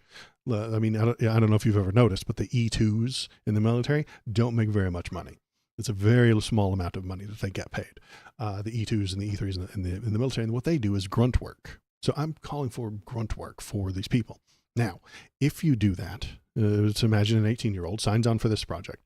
They go to the Flint, Michigan, even though they're from Kansas. They help the Army Corps of Engineers fix this problem. They do work. They get practical experience doing stuff. And every year, or maybe even every semester that you do this, the government pays for a college for you to go to. So if you do it for 6 months, you get 6 months of college paid for from the government. So you're getting paid a little bit, you're getting real world experience, and then the government will pay you to go to a local college. The colleges will sign on to it, and if Harvard signs on to it, that's fine too. They can take that small amount of money that the government is going to pay them, and we control it. We wouldn't let them drive the price of it up just because you're going to Harvard. And then Harvard would you would apply to Harvard, you would go here, you would sign up, you would work for 6 months, then you, or maybe you just work for 1 year, and then you apply to Harvard. Harvard accepts you. They pay Harvard that amount of money for you to go there for a year. If you want to do it for 2 years, then they'll pay for 2 years of college. If you want to do it for 4 years, they will pay for 4 years of college. That, I think, is a good idea. It gives them experience. And then when you go into college, you'll have shit to write about. College applications, I don't know if you've ever done one, are awful. And they ask you to about the things that you've done, and they care about your extracurriculars while in high school. So if you go to the extracurriculars in high school, they will tell you about these things. Also, I've turned the robot back on. If you're in Twitch chat, the robot is back on. Are you 18 vote? When I was 18, I worked at a pizza shop long enough to make it a round trip airfare to Europe and hitchhiked all over Europe, then some of Eastern Europe, and lived there in a tent, parked anywhere I could. Yeah, and that sounds like fun. That's an exciting time. That is something that made your life enriched, right? You're a better person because that happened. Boing, boing. Boing, boing. That's right. The robot is back because we're done with the YouTube segment, so we're just chatting. So yeah, where was I? Okay, so yeah, you turn 18, you graduate high school, you sign up for this thing. Because you're poor, you don't have enough money to go to college. If you want to pay to go to college, if you want to take out those college loans and go there instead of doing this, also acceptable. If you parents are rich and they pay for you to go to college, also acceptable. That's fine. But you did 2 years of work in Flint, Michigan, replacing these pipes, and then you go to college? Wouldn't they be more likely to accept you? Wouldn't they like you more? The government is giving them the money to take you there. You have proven that you can do 2 years worth of hard work, and you're not a fucking toddler anymore. 18-year-olds, I don't know if you notice this, are often very stupid. They often do very dumb things. You're seasoned, right? If the college has a choice of an 18-year-old with no extracurriculars, and a bad attitude, or a 20-year-old who just spent the last 2 years building stuff for the country, they're probably going to take the 20-year-old and guaranteed money from the government. And if you don't show up to the class, the college keeps that money. So I'm totally on board for that idea. Then what is the other thing that I was thinking?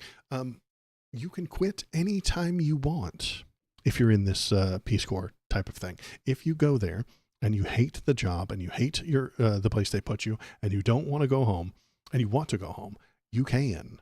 You just leave. The military doesn't let you do that. If you enlist in the military for 4 years and just walk the fuck off, you're going to jail. So it would be softer than the military. I would want kids to be free like that and experience being footloose. Yeah, exactly. But the travel is what would get rid of the ignorance. So you sign up, you travel to a new place, you meet new people. There's other people from other parts of the country coming there. There's other people in Michigan that are going to other places. So you would go to, you born in Kansas, you go to Michigan. The kid that lives in Michigan is sent to Florida to build a road. The kid that's born in Florida is sent to California to dig ditches. I don't know, but we're paying him to do it. Okay, then or rake the forest, like fucking Donald Trump always said. Rake the forest. Just forest management. If you just rake the forests, nobody's going to do that because no company is going to pay for it. So have these kids rake the damn forest. Colleges want kids they can mold into Democrat voters, all nice and woke and impressionable. I don't think that's true. The colleges want people to be educated. And is there thought processes involved with becoming a college graduate? Yes. Those thought processes have been thought over. The people in charge of the colleges recognize that they want more money, and that's why I want the colleges to be slightly less money grubbing. If a certain thought process gets them more money, they will push it upon the people, and I dig that. But that's not because they're ideologically pushing for Democrat voters. It's because they want more money. Wokeness comes with education. It's just being aware of social injustice. Right. And I think wokeness is just politeness to an extent, to an over degree, and that's fine. Woke is good and fine and right and correct. Waldo, are you a political candidate in some state or for some office? Not at the moment. I did go to the website for Run for Something. There is a thing called runforsomething.com where you can go there. More like knowing who needs your politeness, I would say. Yeah, and knowing who needs politeness, right. And recognizing that some people need more than others. That's okay. I went to runforsomething.com and there's like some state house vote things that I could run for, but one, it would cost 1/10 of my yearly income, which I don't have on me at the moment. I don't know how much you make in a year, but if you needed tomorrow to drop 10% of your yearly income, could you? Probably not. I can't. and then it only pays like $50,000 a year, which is less than I make now. So it would be a step down for me. I don't have the backup. I don't have a giant stock portfolio that I can draw from like most of the politicians running, because I don't think stocks are a good thing. And I've looked into the camera and said dirty words, which would not allow me to be elected in America. Also, I'm an atheist. Always have been. I've said it into the camera many times. That would be played against me. That clip that I just did, that right there, you just saw it. That would be played on the evening news, and then I would lose. So I would not run for something like that. I wouldn't be allowed to. So yeah, I would lose, and then it would be a bad time. So what is the other? Wouldn't let you be a Democrat. Yeah, exactly. They wouldn't let me be a Democrat because I'm too far to the left. I'm so much farther to the left than the Democrats. They wouldn't allow it. So they would primary against me with some Joe Biden style Democrat. There's a dog under my feet. I'm going to grab him. He heard me.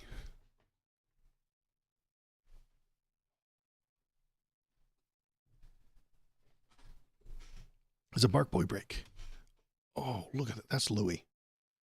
His name is Lewis. And he doesn't come up here all that often. So you don't get to see him very often. This is Louis. He licked me.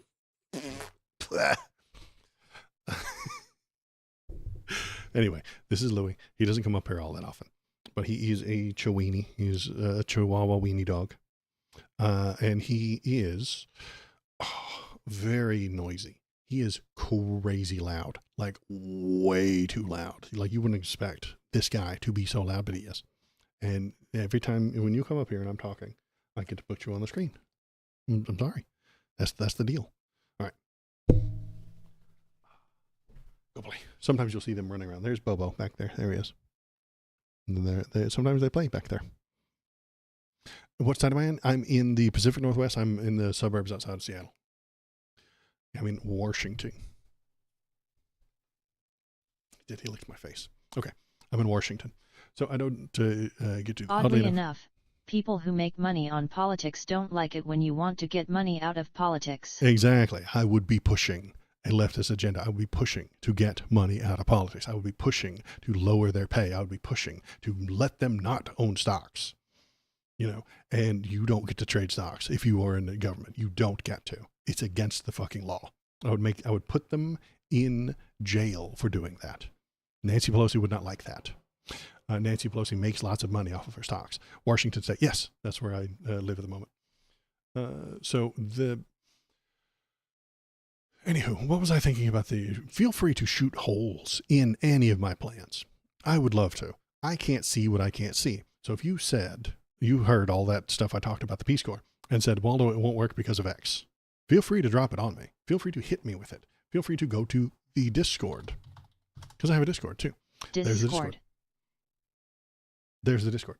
You can go on over there and argue with me. You can go on over there and debate other people. There's a few other people in there that debate and argue about things and ideas. And you can post links. And you can get a bunch of dog pictures. I have an entire channel in there about Bobo the baby bark boy and Louie. And you can see their photos. And you can Photoshop them. You can download them. You can Photoshop them. You can post photos of your own pets, and I'll put them up on screen. I don't mind that at all. That sounds like fun. If you posted a photo of your dog, I would put it on the screen. We could all feel it together. That's community building. Is what that is. So that is my idea. So feel free to hit me up with any other. Questions, any other ideas, if you've got a wild political theory, hit me and we'll feel it all out together. Let's see. The people who make money don't want you to get money out of politics. Absolutely. Wait, Bark Boy channel is not only for Bobo the baby bark BOI. No, that's my two guess. The Bark Boy channel is for any doggies, including Louis. I've had Louis' photo in there a couple of times. It's just that he doesn't come around all that much.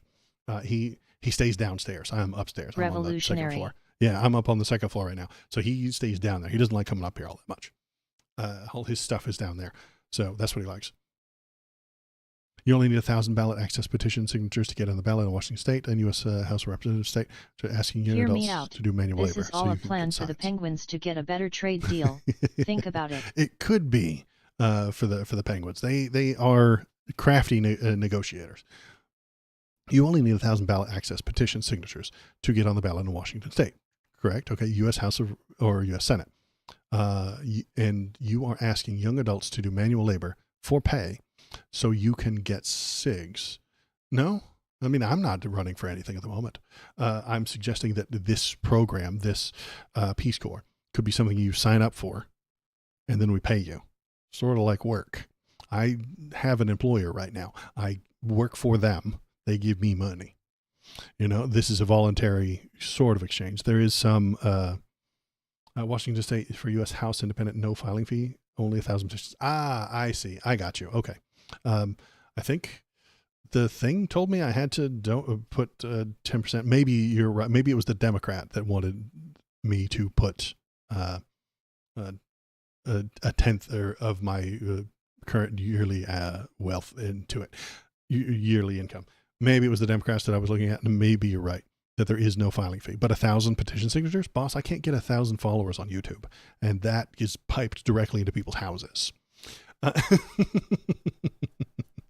Don't ask young adults to exert themselves unless you will. I did exert myself when I was a young person. I worked for money. I'm not asking them to exert themselves for nothing. I'm not telling them that they work for my benefit. I'm telling them, here's the deal. You get paid to do work to make the country better. You could decide not to do that. And if you don't like the way it works, you can leave. If you do work for the country will repay you by giving you a small check and paying for your education. That's what the military does, right? If you sign up for the military and you pay into the GI fund, they pay for your college, you see. That's all I'm getting to. Don't be lazy, stand in front of the public post office or any public sidewalk or building. I do actually have a job that pays for the house that I sit in. So I'm not being lazy. I'm saying I don't have time for that. And that. Okay, fella XD. And that, standing in front of the post. Let's imagine for a moment that I did stand in front of the post office and run for something and got 400 signatures. I would then not be able to do it. My time would have been wasted. And even if I got that far, they'll look at my channel, which would get me some views, but it would often make me lose. Then you can volunteer and get a petition signature to get your ideas out there. I think make the country better. Yeah, that's what I'm doing right now. I'm telling you my ideas, and you're hearing them. And we can all work together on this. And we can all vote together. If you watch the live streams, if you go back to the live streams, I told you how I was going to vote in the last election, and then I literally did it by mail on stream. It was actually October. This past October, if you go back on the live streams, I haven't deleted them. I don't delete any of them. You can watch me fill out my ballot at this desk right here and vote for Kamala Harris. I did that.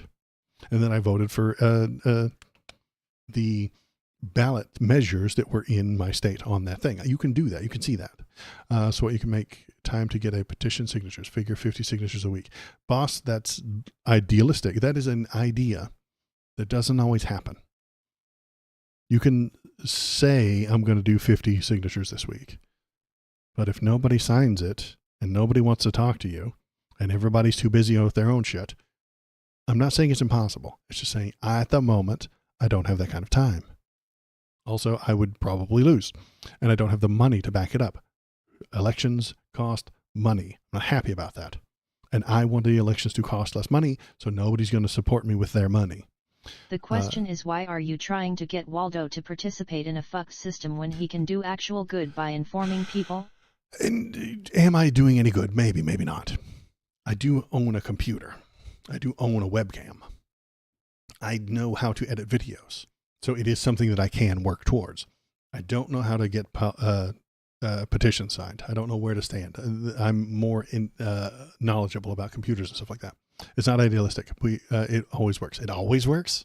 Boss, there's always a loser in politics. There's always somebody who didn't get enough signatures. There's always somebody who got 500 signatures instead of 1,000. There's always a YouTuber. You are 3. I myself have been informed by you in the past, so you've helped at least some with XD. And I appreciate that, Valor. That's very nice. That's very that makes me feel good. And because it makes me feel good, I want to stream more. There is someone that will fail at this. RU 18 vote. And there will be someone who fails. There will be someone who tries to get it together and can't. There'll be someone who reaches and fails.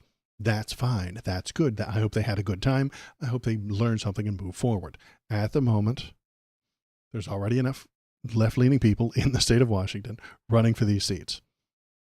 If I had the time and I had the money and I didn't have to work 40 hours a week, I could put some effort into that. You could make that happen by pressing the subscribe button on YouTube. Share this with a friend. I'm not kidding.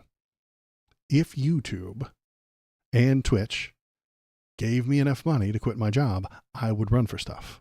Even changing one mind, arming one person with tools they need is worth it, Imo. I agree with you. And that's why I continue to do this, even though it's not paying me. And I've been at it for about 3 or 4 years now. You're so full of negatives. You don't need money to go to the community access public TV for free. Yeah, you do. It still takes time to get there. There's a line of people on the community access public TV. I don't need much more than the equipment I have right now talking to you. I had this computer to play video games. Not going to lie, not making that up. I like video games. So I have a computer. And at some point, I was in about 4 or 5 years ago, I was in Discord with some friends, and we were arguing over the politics. And there were people in that Discord who were just listening. And it made me think, hey, if the people want to listen to me argue about politics, why aren't I streaming it? So then I started streaming about 3 years ago. So you're not wrong, RU 18 vote. I'm not telling you that you're wrong. I'm not telling you that your criticisms of me are incorrect, or if you're even criticizing me. But at the moment, I have enough time to put these streams out, edit them into YouTube videos, and publish them to get people listening, to get people paying attention. And if that turns into something bigger, then I can try and run for something. I will make you that promise. If I get to 1,000 subscribers, I'll try to run for something. How about that? I'm at 297 or some shit like that. I'm almost at 300. If you stand on the public sidewalk and when someone walks by, you say, hi, are you a registered voter? Do you have a minute? They run away from you. Are you 18 voter? They say, oh, no, I got to go. Sorry. 99% of them say, I got shit to do. 168 hours a week. You only Someone work 40. talking to me on the side of the street trying to convince me to vote. I'd say bye. Exactly. The Uber daddy. You're right. That's what happens is somebody comes in and says, hey, look at my super cool petition. You walk away from them. Because I live in a city, or I go to the city of Seattle all the time. They have Planned Parenthoods out there, which I've talked to a couple of times. But I have talked to the Planned Parenthood people on the street corner in Seattle. I have. If anybody's been to Seattle, you've seen them. They're on the street. I have talked to them. I have signed up for their thing. And then they talk to me again tomorrow. And so I say, no, I did that yesterday. And I keep walking. When you get downtown. That's the equivalent of a sidewalk. You're going to hell. Yeah, exactly. If you do that for religion, there are religious people on the sidewalk in Seattle as well who are trying to convert you into Mormonism. I think I haven't really talked to them. And there's people trying to sell you their CDs. I don't know if you've been down to the boardwalk in Seattle, but there's dudes down there trying to sell you CDs. Who has a CD player? Honestly, in religion, church members try to recruit new petitioners. In politics, people try to recruit candidates. I dig it, and I'm on board. Someday soon, maybe. If I get to a point where I have the extra time or the extra money or the extra wherewithal, and my kid is going to be in college soon, which means I'll have some more free time, but I'll also have to pay for his college. So again, there are real life things preventing me. Also, I've already tried to look into it. Okay. I'm on board. You're not wrong. But at the same time, someone will fail. I'd be interested to know if RU18VOT is running for office. He might be.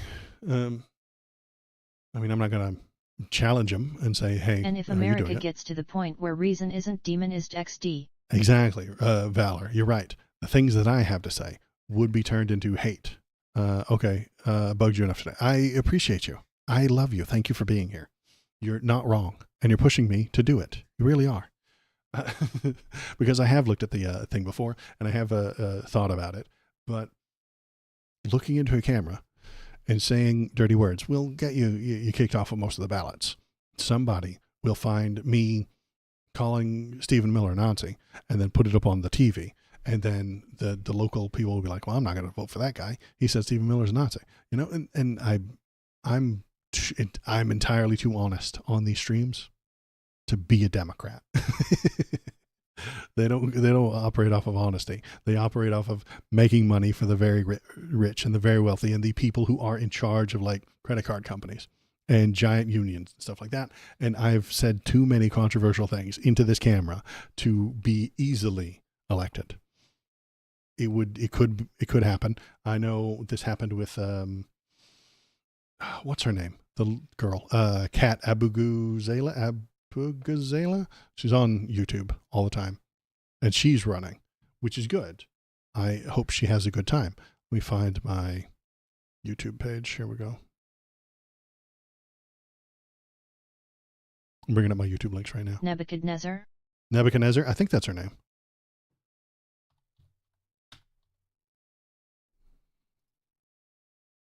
LOL. Calling people Nazis didn't work too well in this last election. It didn't work well because not everybody agreed. I'll do it all day long. I don't care if it works. Kat Abugazela. Yeah, that's her. She's running for thing. She's a YouTuber and she's running for a thing, which is fine. I love how the robot says Nebuchadnezzar. It is a good, the robot can pronounce it. That was last night. Calling people Nazis didn't work well in the last election. Well, the last election was a fucking mess. I called Stephen Miller. I've been calling Stephen Miller a Nazi since like 2015. So I'm not going to quit now that he's in charge and doing Nazi shit. He's pushing white nationalism every day from the White House. So I'm not going to stop doing that.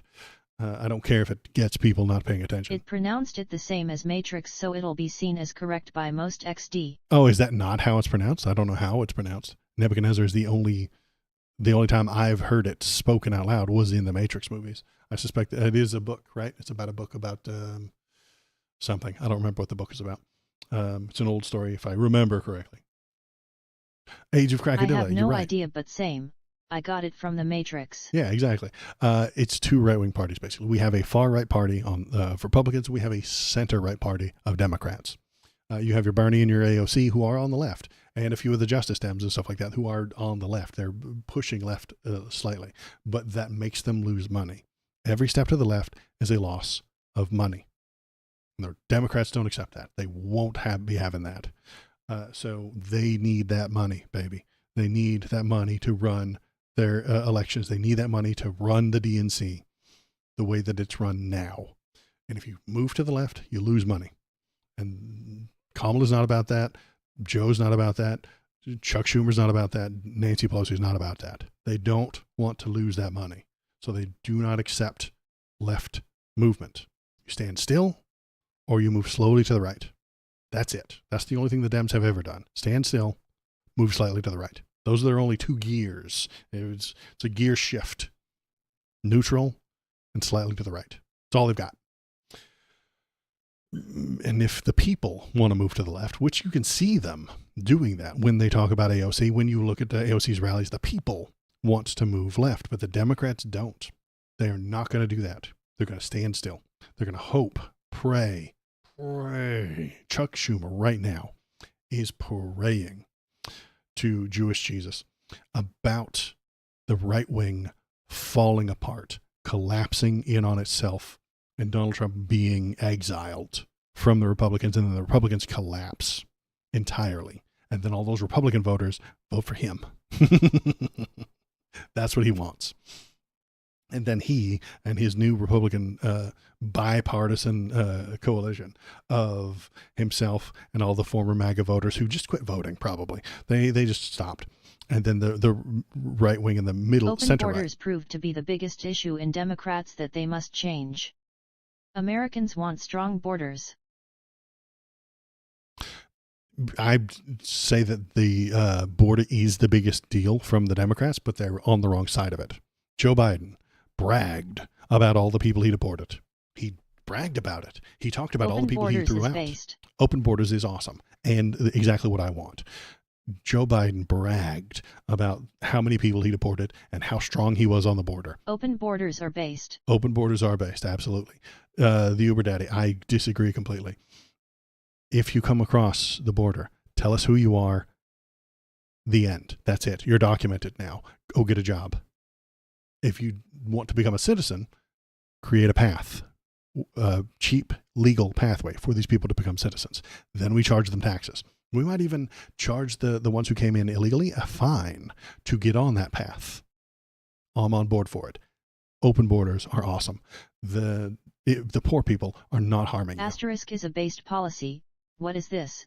The grammar-ish tag?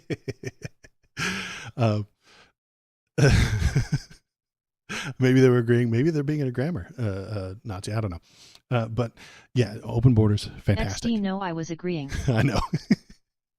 So much fun. So yeah, okay, XD, sorry. The borders are good. They should be. It's a global world. We live in a planet that you can just go anywhere on a plane within a few hours. Borders are an old-fashioned and anachronistic thing that we can get rid of. We invented borders. We can change what the borders are. We can change what the rules for crossing those borders are. They're not a law of physics. We can, in fact, say who gets to do what and when and where. And we can make a system that works and functions properly. It's not functioning properly right now. The Democrats. We drew them. In the U.S., often with a ruler. Exactly. The Democrats are just following the wind. There's not an H in that word. They're just going with the wind. The Democrats are followers. And the American people think that the borders are a problem. They're not. So they follow the American people when they say that. The American media, the right-wing media, that they own the media, all of Fox News, all of CNN, all of the right-wing media has told the American people that borders are a nightmare problem that needs to be solved with guns. And they believed it because they wanted to believe it. It's nonsense. It doesn't make any sense. It's not correct.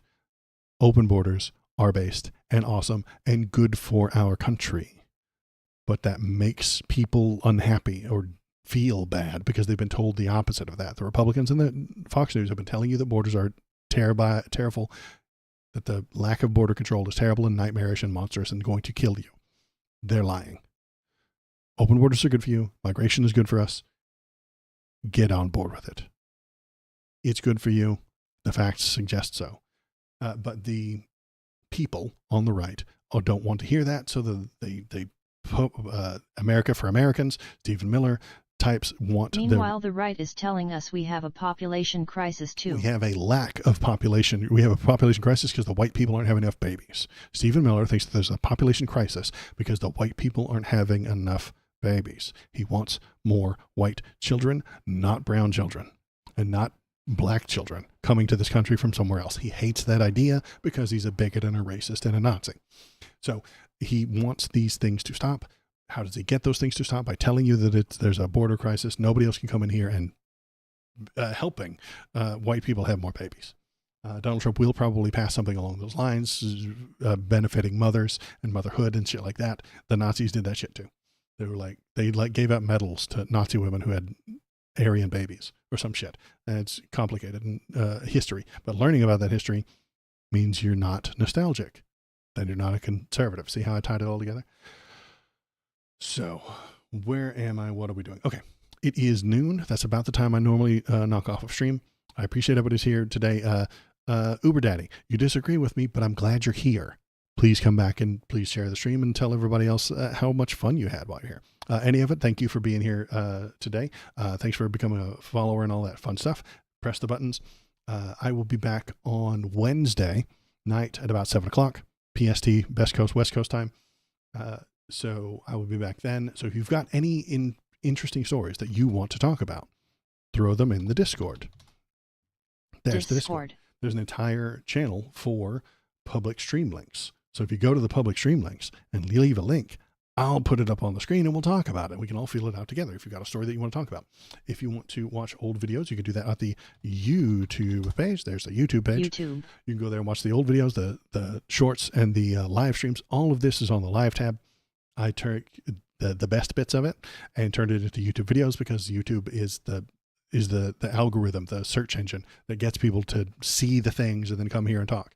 So that's what we do. And I'll be back on Wednesday night to talk about the news. If anything comes up, I'll be back unless the Gestapo kicks in my door and drags me off to the gulag, because they might. That is a increasingly likely thing to happen, that I say a thing that the Trump government doesn't like, they kick in my door and they drag me off to the gulag. So I will be back on Wednesday unless that happens. That is it for me today. I appreciate everyone who's here. Thank you very much. I love you. Thanks for being here, and I will be back on Wednesday. Thanks, Waldo. Yep. Bye, cease for now. Goodbye. Master 2002 Shark Wave. Yeah, I'll see you in the good gulag. Yeah, it's going to be fun. I have a plan. And in fact, there is a plan for that on the YouTube.